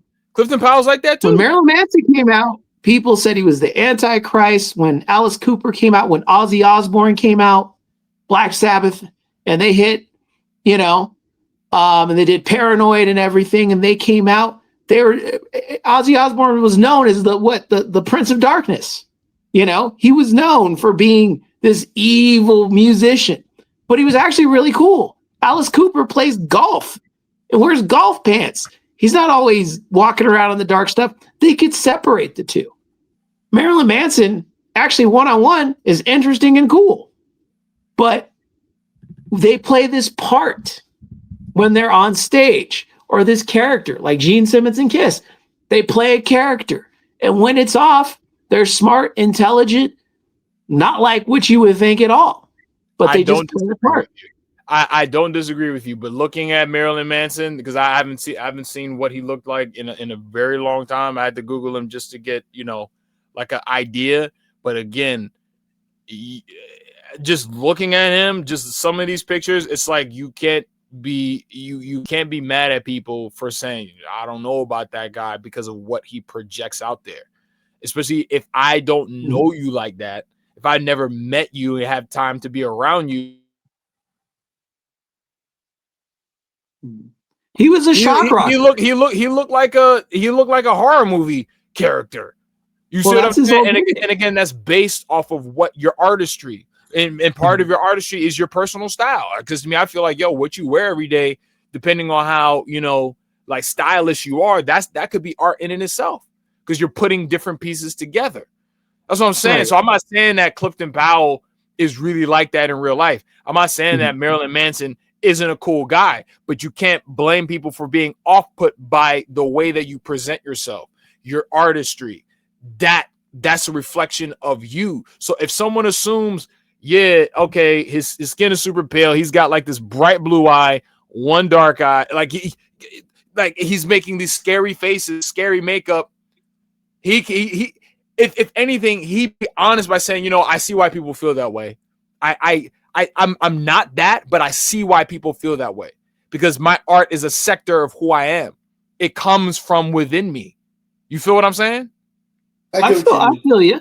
Yeah. But I got some for you, and I think Percy will probably get this. Percy, you like wrestling, right? Yep. You know who Rowdy Piper is, right? Oh, of course. Okay, I've actually met Rowdy Piper when he was still alive. All right. So Rowdy Piper was the most notorious bad guy.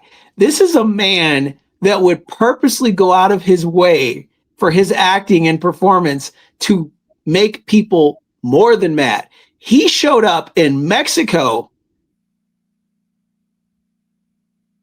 on their national holiday in Mexico and did a wrestling show and sang cucaracha, which means cockroach, and talked bad about the Mexican people.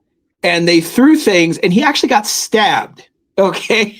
Rowdy Piper made people mad. That was his whole job. That was his gimmick. He broke a coconut over Superfly Jimmy Snuka's head when he thought he was honoring him, but he wasn't. You know, Rowdy Piper would make people so mad they'd attack him. Fans would attack him. Yeah, but did he ever get mad at them or blame them for attacking him? He knew that came with the territory. Exactly. And that's the difference between Rowdy Piper and Clifton Powell. That's the difference between the two. That is the difference between the two. Because I'm pretty sure this is what I'm getting to, Dimitri. I'm pretty sure Rowdy Piper would say, well, listen, that's what comes with the territory. That's what comes with playing a rapist. That's what comes with playing an abuser. Facts. But yeah, can continue before you wrap up. But here's the thing with Piper. Piper, because I'm going to compare Piper and Clifton Powell. See, Piper accepted, because I got to meet Piper, and he was super cool. He accepted that he would be seen as Hot Rod Rowdy Piper. He'd be that bad guy that people love to hate. Now, Clifton's problem, respectfully, is now that, very much like Percy said, very much like you said, he's older now. The parts are slowing down, but the parts that are available may be the bad guy. Okay. It's like Glenn Truman, that did that Tyler Perry movie, where he's like the evil guy that owns the store. You know, it's like you're older now. They may not have you play good characters. You might get a nice grandpa, maybe, but most of the time you're going to be that guy. And what I'm saying is he has to accept the fact that those are the roles that he chose. He can't go back in time in a DeLorean with Doc Brown and change his past. He accepted a lot of those roles, hoping probably, like other people, like, you know, Mr. Gordon and everything, that maybe he'd do Willie Dynamite once and then be on Sesame Street and do some nice roles. I think a lot of people in certain situations probably want that, but sometimes it just doesn't happen. He got typecast as the drug dealer or the godfather or the preacher or the corrupt prison guard. That's what he ended up getting casted as. And honestly, truthfully, looking at it in hindsight, being real, he has to make his peace with that. Okay? He played those roles. People may see him that way. Studios may want him just to play that. And that is the piece that he has. It's like we talked about Christopher Reeves earlier. Christopher Reeves, his break, he did movies and stuff before, but his breakthrough role was playing Kal-El, son of Krypton, Superman, Clark Kent, you know, and it did kind of typecast him. That's why he did the Street Smart movie with Morgan Freeman. He was hoping he'd break out and somewhere in time and do other things. And those movies did pretty good, but people still knew him as Superman. And he was fine with Superman, but he wanted to also do other things. I would say him and Mark Hamill are the two people that had the hardest time in Hollywood. Because after Mark Hamill did Luke Skywalker, he talked about his whole acting career. Everybody saw him as Luke Skywalker. That's why you didn't see him do a lot. I mean, he did a lot of movies, but a lot of big movies compared to Harrison Ford. Even though Mark Hamill's much more talented because he can be all these different voices and characters and play parts Harrison can't do. But Harrison was able to go from Han Solo to Indiana Jones to Rick Deckard and Blade Runner, and then, you know, do the Jack Ryan movies and Patriot Games and all that. But Mark Hamill couldn't. So Mark and Chris were those guys, talented actors, a lot of talent, could do a lot of things, but sometimes you get put in that corner. Why didn't everybody else did? They were the ones. They got stuck. You look at the rest of the Superman cast, they all went to do other things. Gene Hackman, you know, Margot Kidder, they all went to do other things. You know, Carrie Fisher walked out of Princess Leia. She actually was more accepted to do Harry Met Sally, different things like that. Billy D. Williams went to do other things, but Mark got cast as, hey, it's that Luke Skywalker kid. And hey, it's Christopher Reeve, that's Superman. You know, sometimes when you do those parts, it just happens. It's the luck of the draw, guys. We all know this. It's the luck of the draw. You know, you do a movie, you play a part.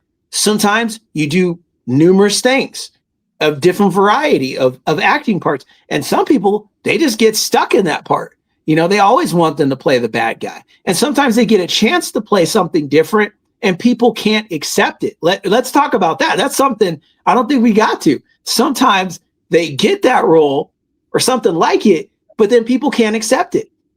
They just won't look at it. They'll be like, no, he's always going to be that character. And It's like, I did this movie and it's a big movie and he's there and they might even be the starring role, but they go, I can't do it. Sylvester Stallone went through that. You know, he did other things besides Rocky and Rambo. He did Oscar. It was a comedy. He did Stop My Mom Will Shoot. It was a comedy. People were like, I can't see him. And guess what? He was great in both, but people could not see him any other way. Now at his age, now he's in Tulsa King playing a mobster, a part he's been trying to do for years. Do you guys know originally he was supposed to be in the first Godfather, but they said he wasn't Italian enough. Okay. Right. And finally now in Tulsa King, he's doing it and he's killing it. If you guys have seen the show, he's amazing. And everybody's like, wow, why didn't he do this before? He's such a good actor. He's such a good writer. He's such a good this. He's been doing it for years. It's just you guys didn't pay attention. All you saw was Rocky. All you saw was Rambo. You know, he could do more. Arnold, same problem. He did a movie called Maggie that was a drama. A lot of people didn't see it. It's a beautiful movie. Maggie, but when they see him, they think Terminator, right? They think Conan. I love Kindergarten Cop, to your point. I do love Yeah, it's like they still see him a certain way. Jean-Claude Van Damme did JCVD, where it's more of a drama. And they said, man, it brought me to tears. But when people see Van Damme, what do they think? Splits and Bloodsport, right? They don't think outside of that. And that was the thing. Like, oh, go back and put those boxing gloves on. Go back on it and do the split kicks. Come on, Chuck Norris, go ahead and kick that guy through the door. That's all they want to see. But all these guys, I don't think Chuck cared personally, but everybody else was like, I want to be seen as much more. Arnold's like, I like the action movies, but I want to do much more. You know, Van Damme was in tears. He's like, I want to do drama. I don't always want to kick people. You know, I want to do something different, you know, and people have a hard time accepting. So Clifton Powell, much respect, but you're stuck in that place. You're stuck in that place because a long time ago, you chose roles, which is fine, but fate just decided right now with the studios, because we all know that's what's going on. The studios, the big thing, they can just see him as just that and that alone. They won't let him evolve yet. What he should have done was when he was younger and he did one or two of those parts, he really should have like gotten with some people, like maybe Wesley Snipes, different people, you know, and really pleaded about, I want to play something different. Can someone please give me an opportunity to play something different? Because I'll tell you what, if he had done that, I guarantee you eventually in time, he could have gotten different roles where maybe it would have changed the course. Yeah, exactly. To Drew's point, I think, you know, Clifton has to just be content with the fact that he had a very successful career compared to many actors. He's made a lot of money. He's been on TVs for, you know, 2-3 decades. You know, he doesn't have to worry about working a day job to support himself. Yeah, you may not like the roles in the career that you had, but, you know, at the end of the day, you was able to have a career. Most actors don't get a movie career, a TV career. So, you know, at the end of the day, art is art. You know, we're actors. You got to take the roles you can get. But, you know, I guess the lesson in all this is just be strategic in this career and learn that this is a business first, entertainment later. And maybe you can avoid some of the mistakes he made.